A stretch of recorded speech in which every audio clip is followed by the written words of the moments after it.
Muy bien, vamos a leer nuestras Biblias, como estamos estudiando en la primera carta del apóstol Pablo a los Corintios, capítulo 14.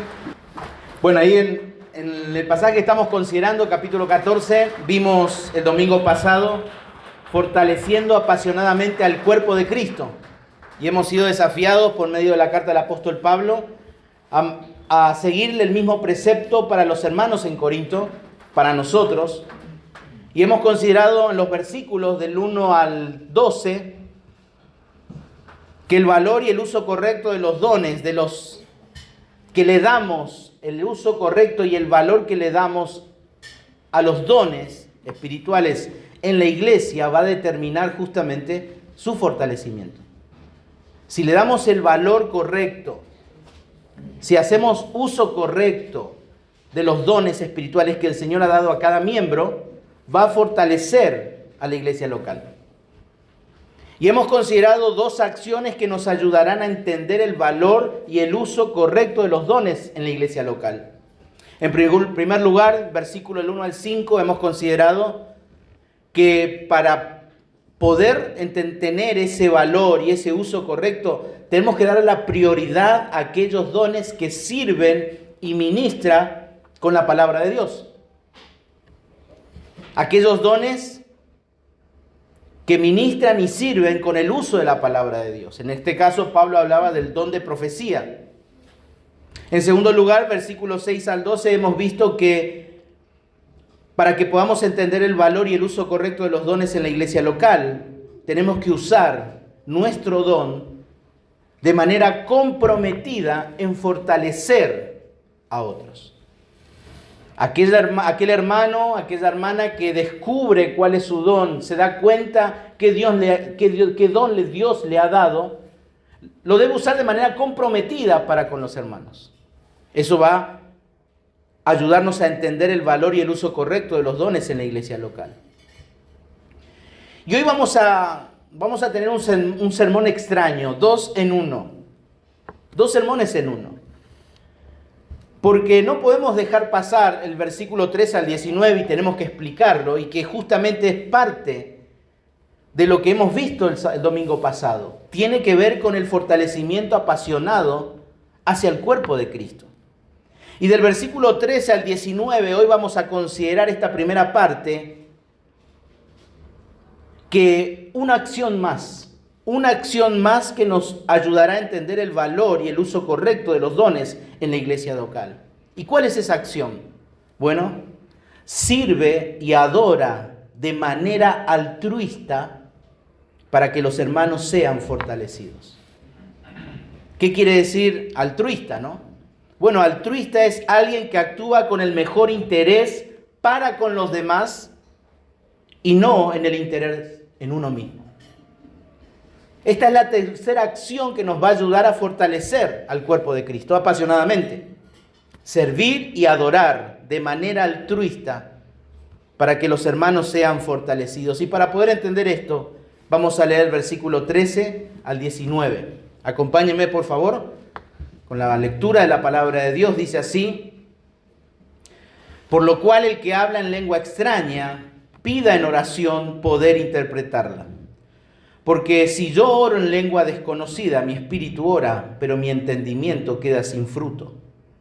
¿Qué pues? Oraré con el espíritu, pero oraré también con el entendimiento. Cantaré con el espíritu, pero cantaré también con el entendimiento. Porque si bendice solo con el espíritu el que ocupa el lugar de simple oyente, ¿cómo dirá el amén a tu acción de gracias? Pues no sabe lo que has dicho. Porque tú a la verdad bien das gracias, pero el otro no es edificado. Doy gracias a Dios que hablo en lenguas más que todos vosotros. Pero en la iglesia prefiero hablar 5 palabras con mi entendimiento para enseñar también a otros que 10,000 palabras en lengua desconocida. Bueno, antes de continuar y explicar y exponer lo que el Señor dice aquí en su palabra, quiero mostrar algo que no sé si ustedes han escuchado de mi boca, por lo menos estos 2 sermones, en el desafío de descubrir cuál es nuestro don. No sé si recuerdan, el que se acuerda, el que no se acuerda, bueno, le digo que dije eso.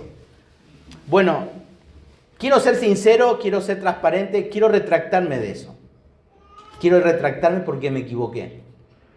Porque fue algo que me llamó mucho la atención en el desafío de querer buscar y descubrir el don. Bueno, en las Escrituras no hay ningún mandato a que nosotros tengamos que descubrir nuestro don. El mandato es que usemos el don. Ese sí es el mandato. Ahora, ¿quién es el que lo tiene? Bueno, ¿quién es el que lo usa? El que sabe cuál es su don.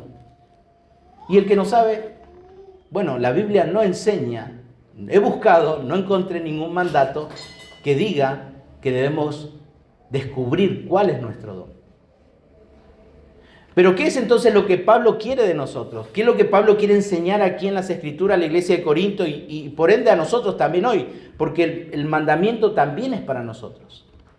Es que para poder descubrir un don, lo que tenemos que hacer nosotros no es buscarlo, sino comenzar a servir en amor. Por lo que la palabra de Dios nos enseña es que los dones se manifiestan cuando los hermanos comienzan a servir en amor. Y eso es lo que necesitamos buscar, hermanos. Si usted no descubrió cuál es su don, no es porque no lo está buscando o no sabe cuál es porque usted no está sirviendo con amor. Y lo hemos explicado justamente en qué consistía ese servicio de amor. Capítulo 13 de Primera de Corintios. Por lo tanto, una iglesia donde sus miembros no sirven a los otros hermanos, nunca esos hermanos van a descubrir cuál es su don. Por lo tanto, si usted quiere descubrir, quiere saber cuál es, comience a servir, pero en amor. En amor. Así que quiero aclarar eso, hermano. Y para mí fue muy edificante saberlo. Entonces, a veces uno trata de llenar, cuestionarios. Yo lo he hecho. Hasta he jugado con personas en tratar por medio de concursos bíblicos para ver cuál es el don, ¿no? Pero la palabra de Dios dice que para descubrir un don, primero uno tiene que servir a los hermanos. Entonces, ese es el desafío para nosotros. Y a base de eso, Pablo exhorta a los hermanos a que usen sus dones. A que usen sus dones. Bueno, vayamos al versículo 13 de nuestro pasaje, y ahí justamente esta conjunción que encontramos allí que dice por lo cual o por tanto, dice Pablo, conecta justamente con todo lo que viene diciendo anteriormente, del versículo 6 al 12, y específicamente con el versículo 12 del capítulo 14, cuando dice, así también vosotros, pues que anheláis dones espirituales, procurad abundar en ellos para edificación, para edificación. Y justamente allí es donde Pablo subraya los principios de edificación, pero también de inteligibilidad. ¿Se acuerdan que las lenguas debían entenderse? En los versículos 13 al 19, Pablo volvió a explicarles a ellos justamente que ese balbuceo incoherente no servía de nada porque nadie le entendía. Nadie podía entender. Y él les volvió a hablar de manera sarcástica nuevamente. Y observen lo que les dijo ahí en el versículo 13. Pablo les dijo, el que habla en lengua. ¿Se acuerdan que hablamos que cuando en este caso Pablo utiliza lengua en singular, se refería justamente a qué? Al balbuceo incoherente. Pero cuando Pablo dice lenguas en plural, está hablando de idiomas. Y aquí Pablo justamente en el versículo 3 está diciendo el que habla en lengua singular y luego agrega extraña. Y esta palabra justamente en el original no aparece esta palabra extraña. Los traductores decidieron poner extraña justamente para que pueda ser fácil la comprensión de lo que Pablo quiere decir acá. Y concluye con un mandato y da un imperativo. ¿Cuál es este imperativo? Pida en oración. Pida en oración, ¿qué cosa? Poder interpretarla. Versículo 14. Porque si yo oro en lengua desconocida, otra vez encontramos ahí lengua en singular, balbuceo incoherente. Mi espíritu ora, pero mi entendimiento queda sin fruto. Versículo 15. ¿Qué pues? Oraré con el espíritu, pero oraré también con el entendimiento. Cantaré con el espíritu, pero cantaré también con el entendimiento. Y observen aquí justamente la repetición de la palabra entendimiento. Recuerdan que si hay una palabra que se repite constantemente en un texto o en un párrafo, algo quiere decir. Es algo que nos llama la atención. Y se repite justamente 2 veces. Aquí en el versículo 15 y en el versículo 14 también aparece la palabra entendimiento. Versículo 16 dice, porque si bendices solo con el espíritu, el que ocupa el lugar de simple oyente, la idea aquí es que uno que no es de la iglesia, que viene por primera vez, ¿cómo dirá, dice, el amén? O mejor dicho, ¿cómo dirá, cierto, así sea, o estoy de acuerdo? Si esta persona trata de darle gracias a Dios en un idioma que no entiende, ¿cómo entonces uno va a poder decir amén a eso? ¿Cómo va a poder agradecer junto con ese hermano la bendición? Y otra vez observen el énfasis en el entendimiento, y en este caso implícitamente aparece también el hecho de el entendimiento, porque dice, ¿cómo dirá el amén a tu acción de gracias? Pues no sabe lo que has dicho. No ha entendido. Implícitamente encontramos otra vez el concepto de entendimiento. Versículo 17. Porque tú a la verdad bien das gracias, pero el otro, encontramos esta palabra nuevamente clave, no es edificado. Versículo 18. Doy gracias a Dios que hablo en lenguas más que todos vosotros. Bueno, en otras palabras, el apóstol Pablo sí tenía el don de lenguas. Él sí tenía el don de lenguas. Y acuérdense que el don de lengua consistía en ¿qué? En hablar en un idioma desconocido por el que habla y sin entenderlo. Podía hablar un idioma de manera sobrenatural. Pero observen nuevamente aquí la prioridad que Pablo le da. Y es que los demás entendieran para ser fortalecidos espiritualmente. Pero dice el versículo 19, pero en la iglesia. Y esto significa cuando la iglesia se congrega. Prefiero, dice Pablo, hablar 5 palabras. Y observen nuevamente, con mi entendimiento. Para enseñar también a otros que 10.000 palabras en lengua desconocida. De nuevamente aquí aparece la palabra desconocida. Y habla en lengua, que está hablando de ese balbuceo incoherente. Ese balbuceo incoherente. Sin dudas aquí el apóstol les dijo en estos versículos, es imposible adorar a Dios y edificar a los hermanos sin que ellos hagan uso de la razón. Eso es lo que Pablo está diciendo. Miren si yo canto en una lengua, en un balbuceo incoherente. Miren si yo oro en un balbuceo incoherente. Miren si yo doy gracias a Dios en un balbuceo incoherente. Ustedes no me van a entender. Nadie va a entender. Nadie va a entender. Y es más, dice Pablo. Pablo sí aclara y usa lengua en plural. Y dice, yo sí hablo en lenguas. Y lenguas son idiomas. Y dice, más que todos vosotros. En cierto modo, Pablo está diciendo, si acá alguien tiene que hablar y decir, ¿quién es el que habla en lenguas? Soy yo, y yo hablo más que todos ustedes. Probablemente, quizás por su preparación académica, pero también por el don que él tenía. Porque vamos a ver que esto era fundamental para los apóstoles. Porque el don de lenguas era un don de señal, como lo vamos a ver. Pero Pablo les quiere decir a ellos, ya que habló tanto del entendimiento, ¿de qué sirve? ¿De qué sirve? De que yo sirva, de que yo adore a Dios de una manera que ustedes no entienden. No va a edificar. No va a edificar, dice Pablo. Pero así como los corintios, esta es la idea aquí de lo que acabamos de leer justamente en los versículos 13 al 19. Los corintios hacían ruidos incomprensibles. balbuceos ininteligibles que ni ellos mismos ni los demás entendían. Por lo tanto, nadie era edificado en la iglesia.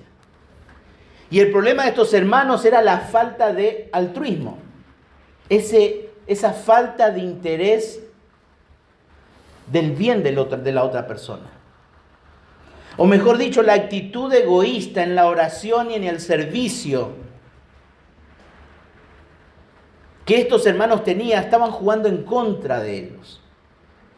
Ellos adoraban y servían al Señor para su autopromoción y no buscaban el bien de otros. Porque al hablar en ese balbuceo nadie entendía, por lo tanto nadie podía ser edificado. No fortalece esto al hermano. Y Pablo tuvo una actitud humilde justamente. Porque fíjense, Pablo dice, doy gracias a Dios que hablo en lenguas más que todos vosotros. Pero él buscó bendecir a otros. Y esto es algo que tenemos que entender, hermanos, porque no puede haber salvación sin comprender el Evangelio. Y no puede haber santificación sin comprender la verdad de Dios. Y Pablo va a anteponer nuevamente que la profecía es antes que las lenguas. Y cuando hablamos de profecía estamos hablando de la proclamación de la palabra de Dios. Por eso para Pablo era importante que los hermanos entendieran que ese deseo de hablar en esa lengua ininteligible, ese balbuceo incomprensible, ellos solamente se estaban promocionando a sí mismos, no buscaban el bienestar del hermano. Y Pablo quiere decirles a ellos que ellos tienen que valorar y hacer un uso correcto de los dones para edificar al hermano. Y para eso ellos debían servir y adorar de manera altruista. Buscar el bien de la otra persona y no de sí mismo. Y no de sí mismo. Versículo 20 dice, hermanos, no seáis, y esto es justamente un imperativo. Pablo les dice, hermanos, no seáis, ¿qué? Niños en el modo de pensar, sino sed. Y aquí hay otro imperativo, sed. Niños en la malicia, pero maduros. Y aquí hay otro tercer imperativo que solo aparece en el griego, sed maduros. No aparece en nuestra lengua como un imperativo, pero también original es un imperativo en el modo de pensar. ¿Por qué Pablo dijo esto? ¿Por qué Pablo desafía, exhorta y manda a los hermanos a que no sean niños, sino a ser niños en la malicia, pero también dice a ser maduros? Bueno, porque estaban actuando como niños. Estaban actuando como niños. Y justamente esto en relación a ¿qué? A los dones, al servicio, a la adoración en la iglesia local. Y uno se pregunta, ¿cómo actúa un niño? ¿No? Acá hay muchos niños. Nosotros fuimos niños y sabemos cómo actuamos. Y como vimos nosotros en el capítulo 3 cuando lo estudiamos, los corintios actuaban de manera egoísta. Ellos eran controlados por sus sentimientos. Estaban centrados en sí mismos. Querían llamar la atención. Y así actúan los corintios. De esa manera ellos pretendían hablar en lenguas. Un niño actúa de esa manera. Es egoísta, es controlado por los sentimientos, está centrado en sí mismo. Y un adulto que se comporta de esa manera, ¿qué quiere decir? Es un inmaduro. Es un inmaduro. Una persona que se maneja por lo que siente es un inmaduro. Aquella persona que piensa que solamente a él le pasan las cosas, eso es un inmaduro. Hermanos, ¿cuántas veces al día nos sentimos así? Bueno, Pablo dice, eso está mal. Eso está mal. Y escuchemos, hermanos, estos mandatos. Escuchemos estos mandatos. No busquemos llamar la atención y seamos controlados por nuestras emociones como los niños. Y aunque aquí de manera específica está hablando del don de idiomas, el principio se puede aplicar aquí en general a cualquier don. A cualquier don. A cualquier manifestación de servicio dentro de la iglesia. Aún sabiendo qué don le ha dado a usted o a vos. No buscar llamar la atención con eso. Por lo tanto, no seamos controlados por nuestras emociones, ni busquemos llamar la atención. Los corintios eran niños en la malicia. Estaban sumamente avanzados en toda clase de pecado, justamente. Mostraban prácticamente todas las manifestaciones de la carne. Y casi ninguno de los frutos del Espíritu. Y eso lo podemos ver ahí en Gálatas capítulo 5. Estos hermanos, como dice Efesios 4:14, eran niños fluctuantes, llevados por doquiera de todo viento de doctrina, por estratagema de hombre que para engañar emplean con astucia las artimañas del error. De esta manera, estos hermanos se estaban comportando. Niños fluctuantes, llevados por cualquier doctrina, movidos, controlados por sus propias emociones, por su propio egoísmo, tratando de llamar la atención, victimizándose constantemente. Esos eran los corintios, eran inmaduros. Y por su abuso egoísta y egocéntrico, justamente del don de lenguas, y entre otras cosas, ellos estaban ignorando al resto de la familia de Dios. Y uno se pregunta, ¿cómo Dios soberanamente, por medio del Espíritu, le va a dar a un creyente la manifestación de cierto don si no está interesado en la familia de Dios?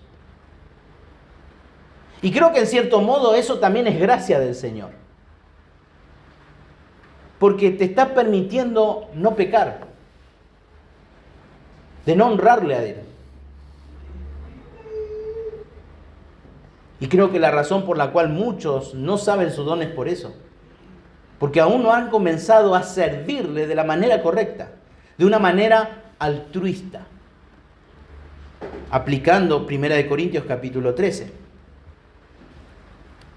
Estos hermanos no eran instruibles. Estos hermanos no eran dóciles. Ellos no estaban interesados en aprender. Y eso lo vamos a ver en 2 Corintios también. Estos hermanos no querían saber nada del ministerio de Pablo en ellos. Por eso Pablo le decía, no me importa, yo igual los amo. Igual los amo. Estos hermanos solo estaban interesados en usar los recursos espirituales y también a los hermanos para su beneficio propio. Estos eran los hermanos en Corinto. Ellos no estaban interesados en la verdad, sino en experiencias. No estaban interesados en la doctrina correcta o en vivir rectamente. No les interesaba.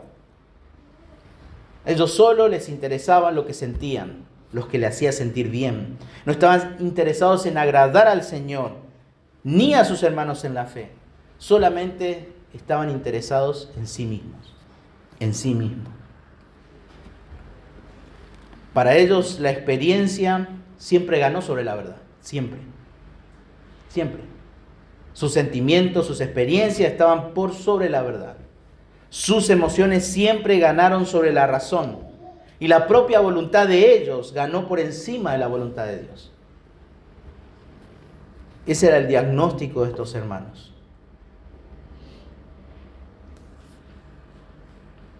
Ellos vivían como en el tiempo de los jueces.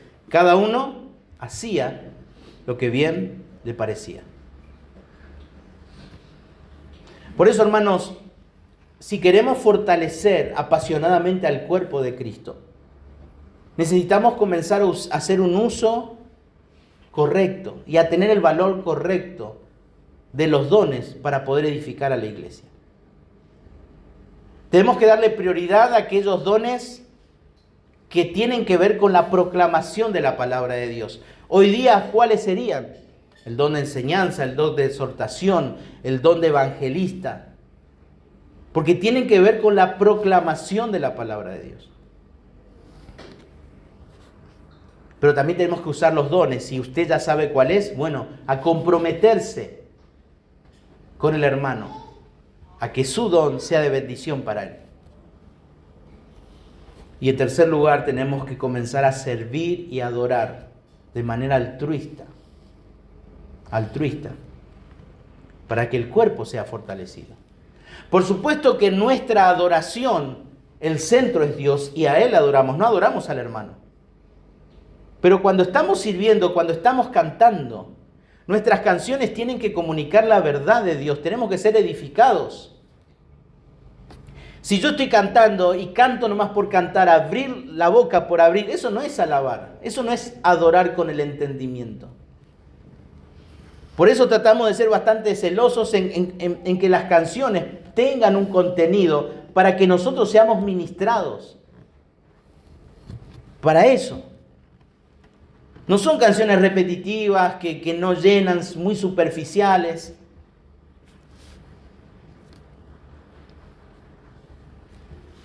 Por eso, hermanos, necesitamos servir y adorar de manera altruista. Que cuando estemos adorando, cuando oremos, cuando a un hermano se le pide que ore, esté preparado para hacerlo.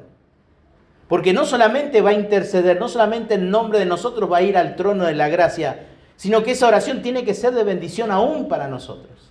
Ser edificados cuando un hermano ora, cada uno de nosotros.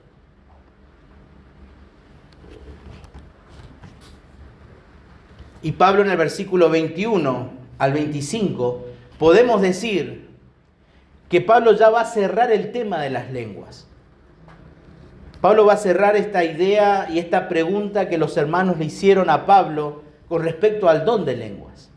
Porque a partir del versículo 26 en adelante, Pablo va a hablar acerca del orden en los cultos y del lugar del ministerio que una mujer debe tener en la congregación. Y eso va a ser tema para otro sermón.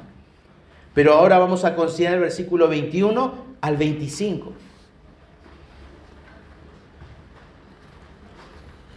Y esto sería como un paréntesis para nosotros, porque ahora Pablo lo que va a hacer es llamarle la atención por el abuso de los dones y les va a aplicar el verdadero propósito justamente de los dones de lenguas para ayudar a dejar de pensar como niños.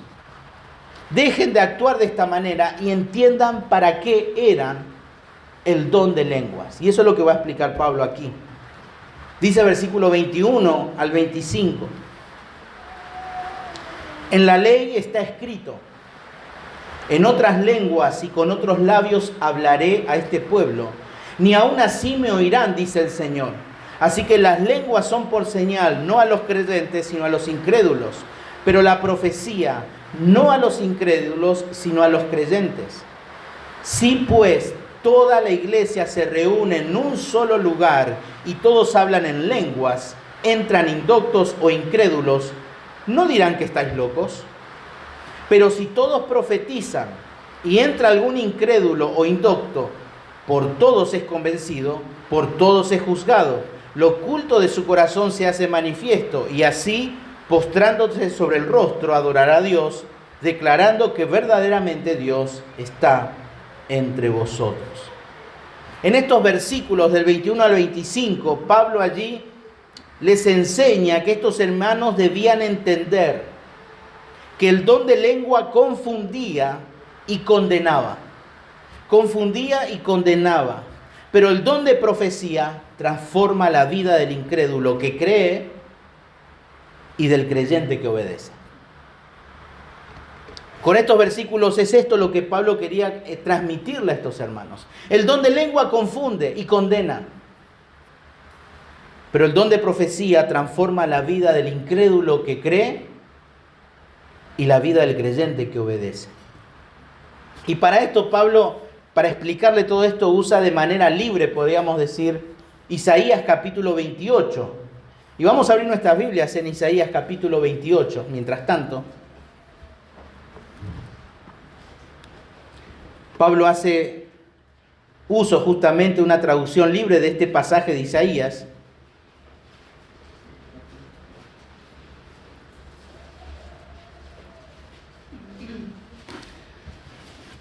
Y Pablo justamente aquí en el versículo 21 dice: en la ley está escrito en otras lenguas. Ahí Pablo, cuando dice en otras lenguas, son lo que ahora en cierto modo estos hermanos conocían y experimentaban como el don de lenguas en plural. en plural. Los idiomas. Y este es el corazón, podemos decir, del capítulo 14. Y es la verdad, podemos decir, más importante acerca de este fenómeno dado por señal, como dice allí, justamente el versículo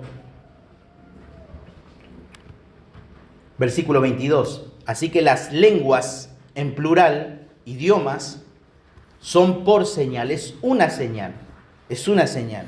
¿Y como una señal para quién? Para los incrédulos. Y vamos a ver que estos incrédulos específicamente son los judíos incrédulos. Por lo tanto, el don de lengua fue dado únicamente, el don de lenguas, el don de idiomas, fue dado únicamente como una señal para el Israel incrédulo. Para el Israel incrédulo.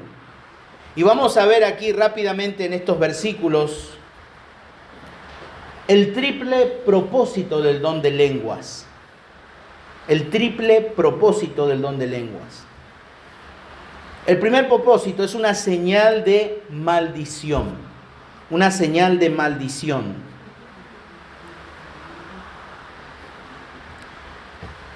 Unos 15 años antes que el profeta Isaías profetizara acerca de otras lenguas, de parte de otros labios, como dice el pasaje, vamos un poco a la clase de los que estamos los sábados, hablando ¿se acuerdan? Los reinos. Había un reino, el reino estaba dividido, el reino del sur y el reino del norte, muy bien. El reino del norte, que es ¿quién? Israel, muy bien. Fue conquistado y fue llevado cautivo por el imperio, ¿cuál? Asirio. Muy bien, asirio. Exactamente. ¿Debido a qué? A la incredulidad y a la apostasía que había en ellos. Entonces el profeta Isaías va a advertir ahora ¿a quién? Al otro reino. ¿Cuál es el otro reino? El reino del sur. ¿Y quién es el reino del sur? Judá. Que ellos justamente tenían que esperar que iba a venir otro imperio. ¿Qué imperio vendría a llevar los cautivos? El babilónico. Y el babilónico iba a venir a destruirlos, y los orgullosos líderes de aquel lugar, del reino del sur, de Judá, no estaban dispuestos a escuchar a Isaías. No querían saber nada de Isaías. Su enseñanza era demasiado sencilla para ellos. Ellos le hablaban y decían que era como niños. Por eso ahí en Isaías capítulo 28, versículo 9 al 10, dice: ¿a quién se enseñará ciencia? ¿A quién se hará entender doctrina? ¿A los detetados? ¿A los arrancados de los pechos? Porque mandamiento tras mandamiento, mandato sobre mandato, renglón tras renglón, línea sobre línea, un poquito allá, un poquito allí y otro poquito allá. Dios ciertamente les había hablado en forma sencilla al pueblo. ¿Con el fin de qué? De que al menos algunos maduros entre ellos pudieran entender de modo claro que ningún israelita tuviera excusa para no conocer la voluntad de Dios. Dios trató de ser lo más claro y sencillo posible por medio de Isaías, para los que eran maduros pudiesen entender cuál era el mensaje para el pueblo. Por eso el versículo 12 dice: a los cuales él dijo, este es el reposo, da reposo al cansado y este es el refrigerio, mas no quisieron oír. Y unos 800 años antes de Isaías, Dios advierte a Israel en Deuteronomio capítulo 28 al 49, que dice: Jehová traerá contra ti una nación de lejos, del extremo de la tierra, que vuele como águila, nación cuya lengua no entiendas. La otra lengua de sus conquistadores sería una señal de juicio de Dios para ellos. Unos 100 años después de Isaías, el Señor advirtió por medio de Jeremías, capítulo 5, versículo 15, y dice: he aquí yo traigo sobre vosotros gente de lejos, oh casa de Israel, gente cuya lengua ignorarás y no entenderás lo que hablare. La señal justamente del juicio sería una lengua que ellos no podrían entender. Por lo tanto, los judíos incrédulos deberían asociar un idioma diferente a juicio. Cuando se hablaba de lenguas, de idiomas, de lenguas que no se entendían, los judíos incrédulos sabían que de eso se trataba, de juicio. Vinieron los asirios, hablaran otras lenguas, fueron llevados cautivos al reino del norte. Vinieron los babilonios, otra lengua extraña, fueron llevados cautivos los de Judá. Pero nuevamente se habló en idiomas en el Nuevo Testamento. ¿Cuándo se habló en idiomas? Pentecostés. Pentecostés. Cuando los apóstoles y todos los que estaban reunidos allí en el aposento alto comenzaron a hablar en diferentes lenguas. Y justamente los judíos procedentes de muchos países lo oyeron hablar en su propia lengua. Imagínense, todos judíos de otras naciones que hablaban otro idioma, venían a Jerusalén para las fiestas y comenzaban a escuchar el glorioso evangelio en su lengua. Y Pablo, probablemente haciendo alusión a eso, Pablo decía, yo quiero hablar en una lengua que se entienda, que sea comprensible, porque tiene que edificar. Y la lengua que hablaban estos hermanos allí en Pentecostés no eran un balbuceo incoherente, eran idiomas. Eran idiomas. Para algunos judíos que se convirtieron fue salvación, pero para algunos fue condenación. Fue condenación. Pero sí los judíos al escuchar diferentes, ¿qué pasaría? No había judío que no conocía las Escrituras. ¿Qué pasaría a un judío después de haber leído, haber escuchado, haber aprendido de la historia?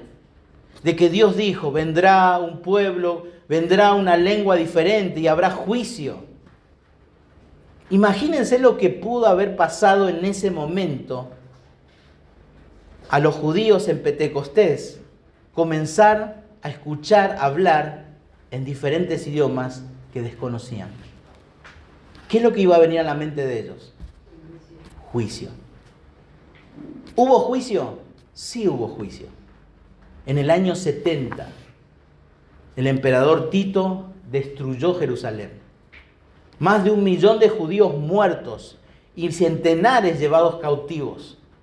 Dice que hasta los cimientos del templo fueron destruidos.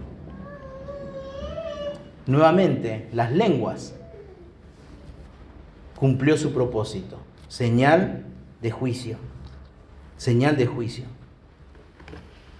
El Señor Jesús llorando lo predijo. En Lucas 19, 43 al 44, cuando dice, porque vendrán días sobre ti cuando tus enemigos te rodearan como vallado y te sitiaran, y por todas partes te estrecharán y te derribarán la tierra y a tus hijos dentro de ti, y no dejará en ti piedra sobre piedra, por cuanto no conociste el tiempo de tu visitación. Juicio.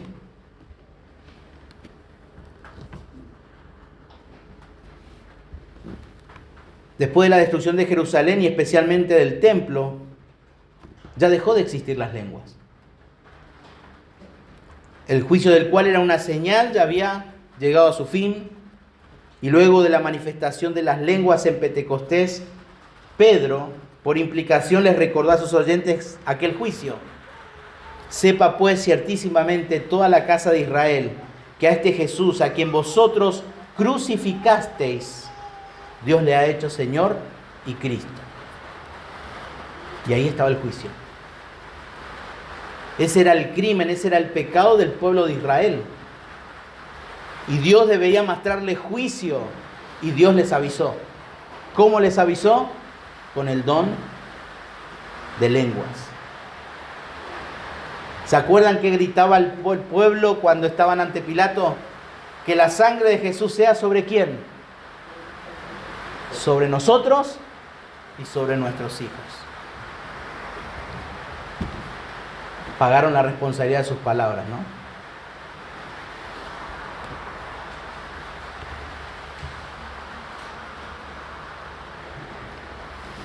Por supuesto que ya no se va a hablar en lenguas, ¿no? Pero viendo lo que pasó este fin de semana en Francia, eso fue un grito.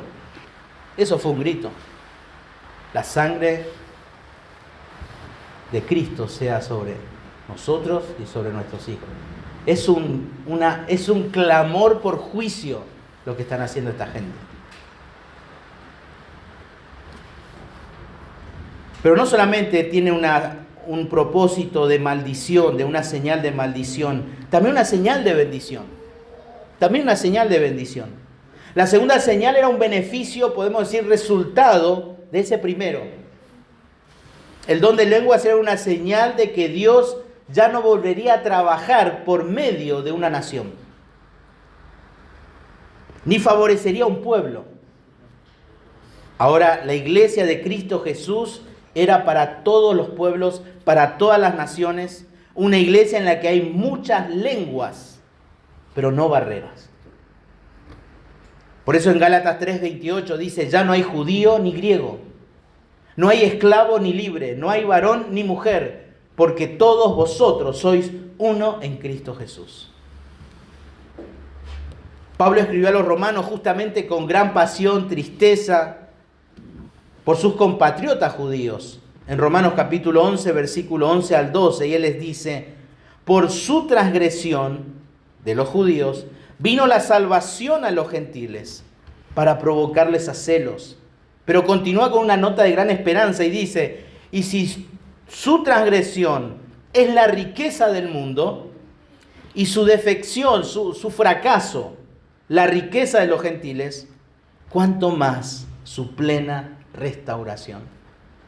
Dios promete restauración al pueblo judío, pero su fracaso, su pecado, ha sido una bendición para todas las naciones.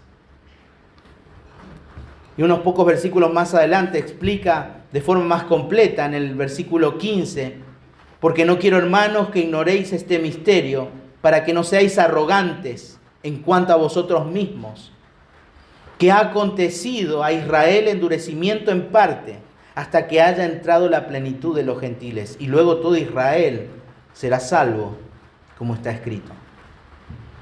El camino siempre va a estar abierto para los judíos individuales, siempre, para cuando el reino de Dios venga. Porque ese endurecimiento, podríamos decir, es parcial. Y por gracia de Dios, un día Dios les va a conceder también arrepentimiento a su pueblo, para disfrutar de las promesas hechas a su pueblo Israel.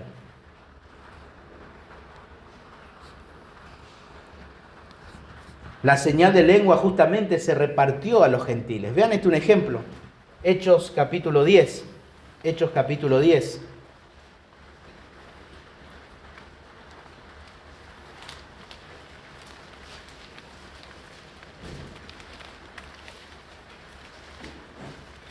¿Se acuerdan que el propósito de las lenguas, el propósito principal es señal para quiénes? ¿Judíos? ¿Qué tipo de judíos? Incrédulos. No se olviden de eso. El propósito principal de las lenguas eran para los judíos incrédulos. Y aquí está la explicación de esto. Fíjense allí, capítulo 10. ¿Se acuerdan? Dios llama a Pedro en visiones que vaya ¿a quién? A Cornelio. Un hombre, un empresario, ¿no? Un hombre de influencia. ¿Cornelio qué era? ¿Judío o gentil? Gentil. Pedro era un judío, pero un judío bien, ¿cómo se dice? ¿Cuándo se dice uno que es bien judío? Solamente, como todos judíos, pensaban en ellos. Y Dios le dice, anda a Cornelio. No, Señor. Él es gentil. Entonces, ¿se acuerdan la visión? Baja el lienzo con animales inmundos. Dice, Pedro, mata y come. No, Señor. Y el Señor le dice, ¿cómo vas a decirle no a lo que te dice tu Señor? Dios quería mostrarle algo a Pedro. Entonces él se va. Versículo 44. Mientras aún hablaba Pedro, estas palabras, el Espíritu Santo cayó sobre todos los que oían el discurso. Y los fieles de la circuncisión. ¿Quiénes son los fieles de la circuncisión? Los judíos. Que habían venido con Pedro, se quedaron atónitos de que también sobre los gentiles se derramase el Espíritu Santo, porque los oían que hablaban en lenguas y que magnificaban a Dios. Y la pregunta es, ¿por qué los gentiles necesitaban hablar en lenguas? Si las lenguas eran para los judíos. ¿Para quiénes? ¿Los judíos? Incrédulos. ¿Había judíos incrédulos acá?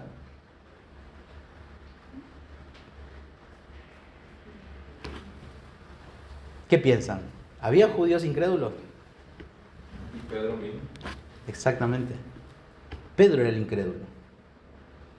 Él no creía, en este caso a Dios, que los gentiles también serían bendecidos con la salvación. Él necesitaba creer. Y la señal cumplió ahí un propósito. ¿De qué? De señal. Para Pedro, que era un incrédulo. No incrédulo de que Cristo es el Mesías, que Cristo es el Salvador, sino del plan de Dios para su iglesia. Él no creía. Y todos quedaron atónitos, dice. Y vieron. Y vieron. Por eso el don de lenguas también tiene una señal de que, de bendición. De que Dios va a dejar de tratar con un pueblo para tratar con un hombre nuevo, dice Efesios. Que ya no es ni gentil ni judío, es un nuevo hombre, la iglesia. La iglesia. Un tercer y último propósito de las lenguas es una señal de autoridad. Es una señal de autoridad. Los apóstoles y profetas fueron los que predicaron el juicio y prometieron la bendición. Y su autoridad quedó validada, ¿dónde? Por las señales y prodigios milagrosos, como habíamos leído en 1 Corintios 12:2. Entre las señales que justamente autenticaban estaba el don de lenguas, el cual Pablo afirma y dice, yo hablo muchas lenguas. Como señal, el propósito de lenguas llegó a su fin cuando terminó aquello hacia lo cual apuntaba. El don de lenguas sería como cuando uno está yendo por la ruta, no manejando. Dice, se quiere ir, no sé, a una ciudad X, y dice, va manejando y encuentra un cartel y dice 300 kilómetros. Sigue manejando. Luego ya dice 200. Se va achicando. 50. Se va achicando. 10 kilómetros. Se va achicando. Después ya no dice más nada. Ya llega uno a la ciudad. Y después sale de la ciudad, ¿no? Sale de la ciudad y cuando sale de la ciudad y sigue manejando no dice, usted dejó 3 kilómetros atrás a tal ciudad. No dice, no aparece, ¿no? No dice eso. Ya no hay más nada, no se dice más nada.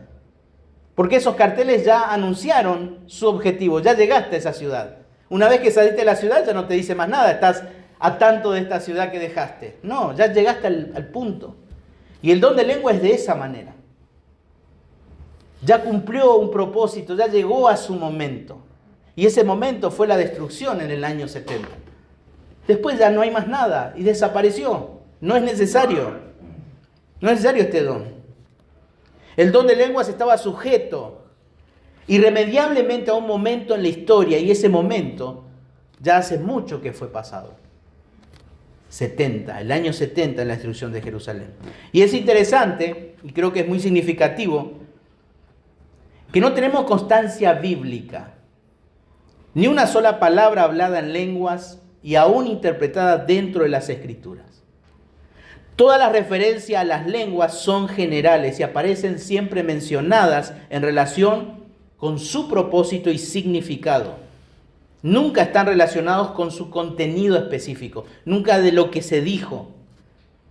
Los mensajes dados en lenguas no fueron revelaciones nuevas o visiones nuevas, sino como en Pentecostés, solo eran expresiones únicas de lo que se conocían como ¿qué? Como leíamos en Hechos, capítulo 10, versículo 46, porque los que oían hablar en lenguas y que magnificaban a Dios.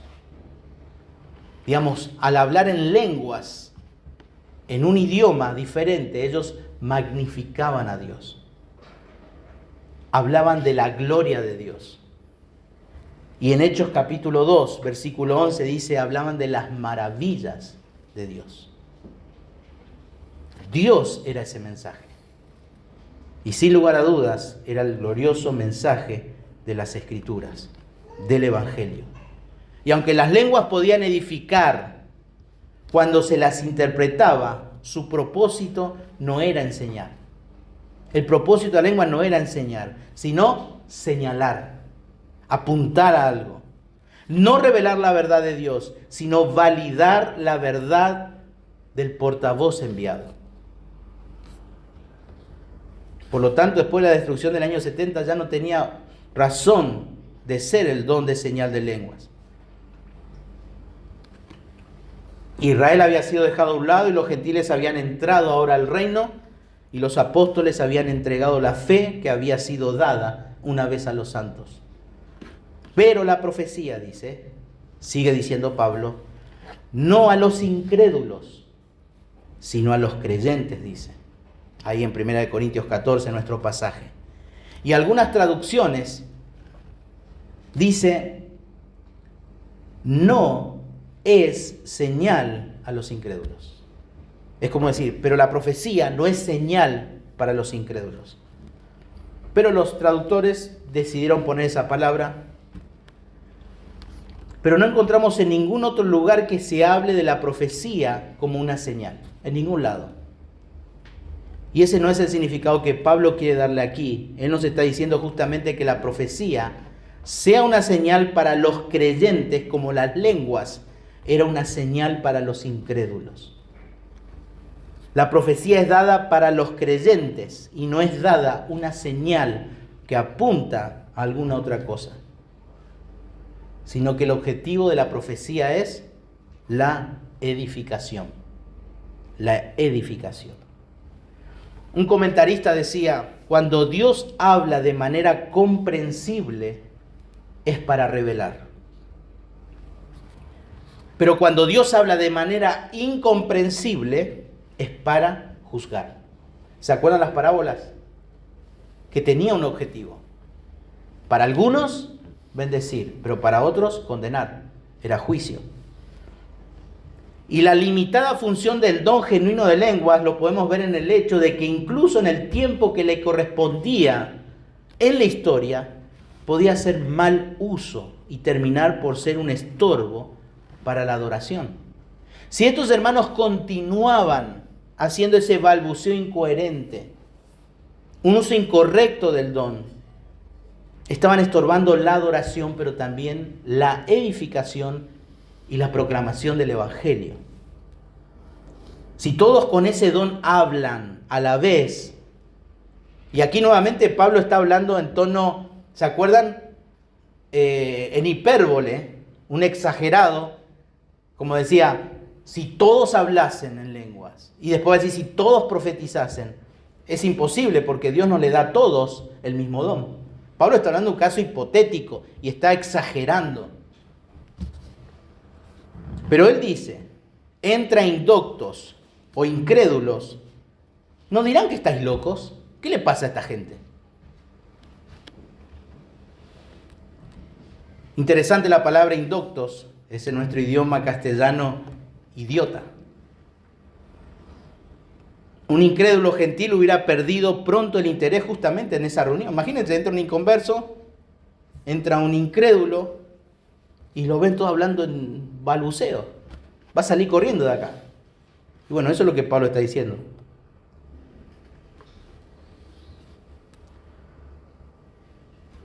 Un incrédulo gentil o judío saldría corriendo de la reunión pensando que ello era otra cosa o algún otro ritual parecido a esos cultos paganos de aquel entonces. Por lo tanto, las lenguas, si en su momento fueron dadas, tenían un objetivo, que sean entendidas. Porque el judío tenía que entender que cuando se hablaban lenguas iba a haber juicio. iba a haber juicio. La sorpresa de los visitantes judíos en Jerusalén en Pentecostés tuvo en ellos que ellos entendieron. Pero luego dice por otro lado, si todos profetizan y entra algún incrédulo o indocto, por todos es convencido, por todos es juzgado. Bueno, aquí nuevamente encontramos ese caso hipotético exagerado, porque no todos pueden profetizar, no todos tienen el don de profecía.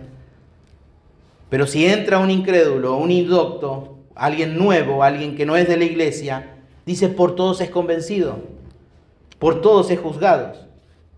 Y justamente estos verbos tienen un sentido judicial y indican ¿qué cosa? La predicación, la proclamación de la palabra de Dios. Y lleva a los hombres ¿a qué? Dice, a la convicción de que el razonamiento es verdadero y que serán juzgados sobre la base de esa respuesta. Pablo continúa contrastando las lenguas con las profecías. Las lenguas no se entienden, pero la proclamación, la predicación, las profecías sí se entienden y tienen un objetivo: convencer del razonamiento equivocado que tiene el oyente.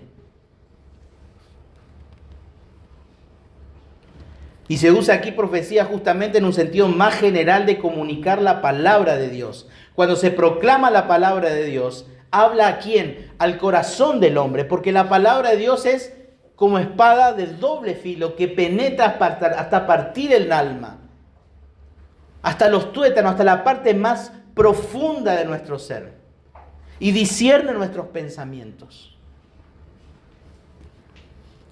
Y luego dice, la persona convencida llega a verse a sí misma como realmente es. Y por eso dice Pablo luego ahí en 1 Corintios capítulo 14, en el versículo 25, lo oculto de su corazón se hace manifiesto. Se hace manifiesto. Sus intenciones y hechos pecaminosos le quedan claramente revelados a esta persona. Y en consecuencia, ¿qué hace? Se postra sobre el rostro, adora a Dios, declarando verdaderamente: Dios está entre vosotros. Porque solamente la palabra de Dios puede transformar la vida de las personas. Por eso Pablo, con estos versículos que hemos leído hoy, les quería dar a entender a ellos eso. Que el don de lenguas lo único que traería es confusión y juicio. Pero el don de profecía transforma la vida del judío que cree y del creyente que obedece.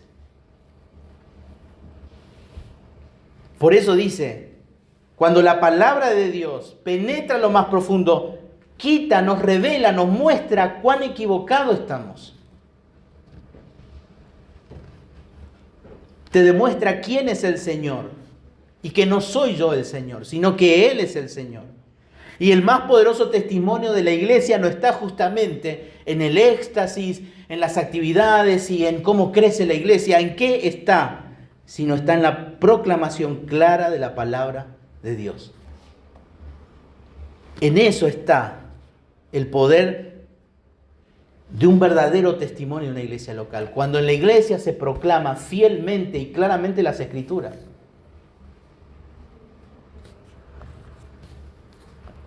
Cuando las lenguas eran usadas mal, solo había confusión, frustración y desconcierto, y los incrédulos se sentían rechazados y los creyentes quedaban sin ser edificados. Dios es honrado y las personas son bendecidas cuando la palabra es proclamada. Y nuestro deseo debería ser que cada culto, que cada actividad, todo lo que decimos, todo lo que hacemos en el nombre del Señor, lleva a las personas a decir: verdaderamente Dios está entre vosotros. Está entre vosotros.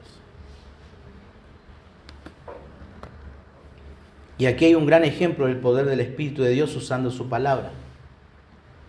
Y esto parece apuntar a que ese incrédulo, ese indocto, que viene a la casa del Señor y es bendecido por los hermanos, porque ven a adorar a Dios, cantando de las maravillas de Dios, de las bendiciones de Dios, y puede escuchar desde aquí la proclamación de la palabra de Dios, fiel, clara. Ese es el testimonio más poderoso que puede tener una iglesia. Solo Dios puede usar su palabra para que el incrédulo sea convencido de su palabra, de su pecado. Se arrepiente y crea en el Señor y caiga postrado en la adoración. ¿Se acuerdan, hermanos? Nuestro deber no es que la gente entienda el Evangelio. Nuestro deber es proclamar el Evangelio. A veces estamos tan preocupados por técnicas de que la gente entiende, y si no entiende no lo voy a dejar hasta que no entienda. Pero nuestro deber no es ese. Nuestro deber es proclamar el Evangelio.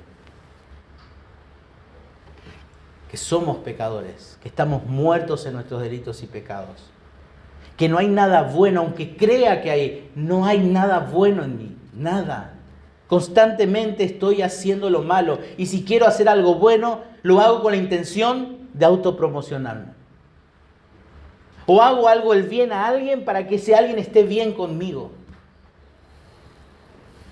No pienso de una manera altruista. Trato de ganarme el favor de Dios, y Dios dice que todas mis obras son como trapos de inmundicia. Por lo tanto, mi condición es la más penosa y patética que hay. Porque estamos muertos en nuestros delitos y pecados. ¿Cómo que muertos? Porque Dios dijo, todas las almas son mías, y el alma que pecare esa morirá. La paga del pecado es muerte. Estoy muerto en mis delitos y pecados. Por lo tanto, no hay esperanza. Como dice Efesios, estoy sin Cristo y sin esperanza. Pero el glorioso Evangelio de Jesucristo dice que Dios se hizo hombre. Vino a este mundo. Nació de una virgen, hizo obras extraordinarias, pero en un momento Él dice, yo he venido para buscar y salvar lo que se había perdido. ¿Y cómo lo hizo? Humillándose y siendo fiel hasta la muerte en una cruz, y allí Él murió y fue sepultado, y al tercer día resucitó, y hoy está sentado a la diestra del trono de Dios. Ese glorioso Evangelio tiene que penetrar lo más profundo de tu ser y darte a entender que en tu vida hay pecado y que estás condenado, que sos culpable, que no hay nada bueno. Pero solamente en Cristo hay perdón, porque Él es el único mediador entre los hombres y Dios. Jesús dijo, yo soy el camino, yo soy la verdad, yo soy la vida. Nadie viene al Padre si no es por mí.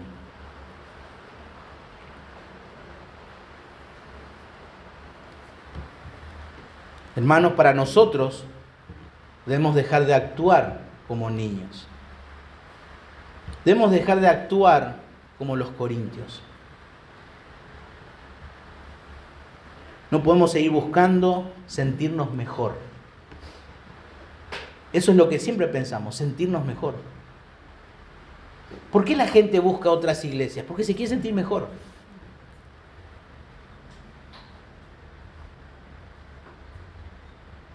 Dejemos de llamar la atención a nosotros mismos. Concentrémonos, enfoquémonos en servir a los otros, en amor. Ese es nuestro mandato. Servir al Señor en amor. Para que Dios en su soberana voluntad distribuya los dones que necesita esta congregación. Pero no seamos estorbo a esa obra del Señor. Comience a servir con amor y adorar y servir de manera altruista. Por lo tanto, hermanos, busquemos ser edificados. Vayamos a su palabra, disfrutemos cuando la palabra de Dios es expuesta y busquemos fortalecer apasionadamente al cuerpo de Cristo, cada uno de nosotros. Que el Señor bendiga su palabra en esta mañana. Oramos.